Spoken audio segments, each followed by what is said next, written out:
Next हमारे पास जो IV fluid है वो होता है मैनिटोल। ये भी अक्सर यूज़ किया जाता है, उसकी कंपोजिशन लोगों को नहीं पता होती। तो मैनिटोल क्या होता है, ये 20% सोल्यूशन होता है। इसका क्या मतलब है कि ये 20 ग्राम होगा इन 100 ml। तो ये क्या होता है बेसिकली, ये ओस्मोटिक डायूरेटिक है। डायूरेटिक का क्या मकसद होता है, डायूरेटिक का एक ऐसी चीज़ होती है जो डायूरिसिस कराती है, मतलब इससे यूरिन ज़्यादा आता है, ये ऐसी ड्रग्स होती हैं, ठीक है। तो ये बेसिकली ओस्मोटिक डायूरेटिक है। ये कहाँ पे एक्ट करता है, ये प्रॉक्सिमल कन्वोल्यूटेड ट्यूब्यूल के ऊपर एक्ट करता है। उसके अलावा आपकी थिन जो डिसेंडिंग लिम्ब है वहाँ पे एक्ट करेगा, और कलेक्टिंग डक्ट के ऊपर एक्ट करेगा। ये वो वाली जगह है आपकी नेफ्रॉन की जहाँ से वाटर की रीअब्जॉर्प्शन मैक्सिमम होनी होती है। लेकिन ये जो ऑस्मोटिक डायूरेटिक है ये इन जगहों के ऊपर एक्ट करा के जो रीअब्जॉर्प्शन उसको कम कराता है। जब रीअब्जॉर्प्शन कम होगी तो क्या होगा, यूरिन ज़्यादा आएगा।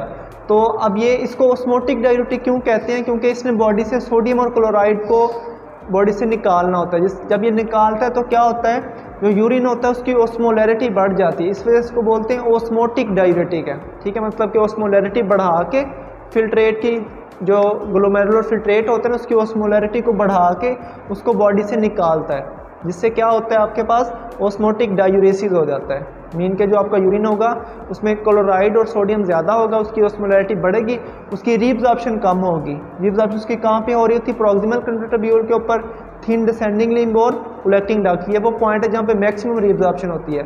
लेकिन अगर ऑस्मोटिक डायूरेटिक का यूज़ किया जाएगा तो यहाँ पे रीअब्जॉर्प्शन कम होगी और वो फ्लूइड बॉडी से निकलेगा, ठीक है। इस हिसाब से इसके कहाँ यूज़ होते हैं, ओलिगोयूरिया। ऐसा पेशेंट है जिसको यूरिन कम आ रहा है, ठीक है, ओलिगोयूरिया, उसको हम ये दे सकते हैं ओलिगोयूरिया में। देन अब ओलिगोयूरिया की डिफरेंट कॉजेज हो सकती हैं। कुछ लोगों को हार्ट की अगर डिजीज़ है ना उसकी वजह से भी एडीमा डेवलप हो जाता है, ठीक है, या लीवर की डिजीज़ या किडनी की डिजीज़ है, तो उसमें फिर हम दे के डायूरिसिस कराते हैं। देन होता है ब्रेन एडीमा। ब्रेन एडीमा में इसको ज़्यादा यूज़ किया जाता है, ठीक है। ब्रेन एडीमा मतलब कि फ्लूइड आपके ब्रेन में चला गया हुआ है, उसको निकालना है, तो फिर ये मैनिटोल का यूज़ किया जाता है। देन होता है पेरी ऑर्बिटल एडीमा। आई की डिजीज़ भी होती हैं, ठीक है, इसको ग्लाउकोमा जिसको बोलते हैं। उसमें भी क्या होता है कि फ्लूइड आपकी पेरी ऑर्बिटल रीजन में हो जाता है, तो सोज डेवलप हो जाती है आंखों के गिर्द, तो उसमें भी मैनिटोल का यूज़ किया जाता है। देन ये हो सकता है कि जनरलाइज्ड बॉडी एडीमा में भी आप इसको दे सकते हैं। मीन के जो इसका मेन पर्पज़ है वो ये होता है कि ये डायूरेसिस कराता है। इससे क्या होगा, यूरिन ज़्यादा आएगा, जो फ्लूइड बॉडी में एक्स्ट्रा जमा हुआ है वो क्या होगा, निकलेगा।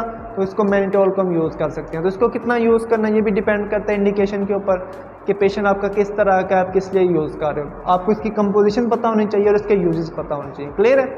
तो ये हमने सारा डिस्कस किया मेन कि कौन कौन से इंट्रावीनस फ्लूइड होते हैं, ठीक है, उनकी क्या कंपोजिशन है, उनके क्या यूजेस हैं, उनको देना कैसे है, कब देना है। तो आई होप ये बेनिफिशियल होगा आपके लिए, ठीक है। क्लियर है।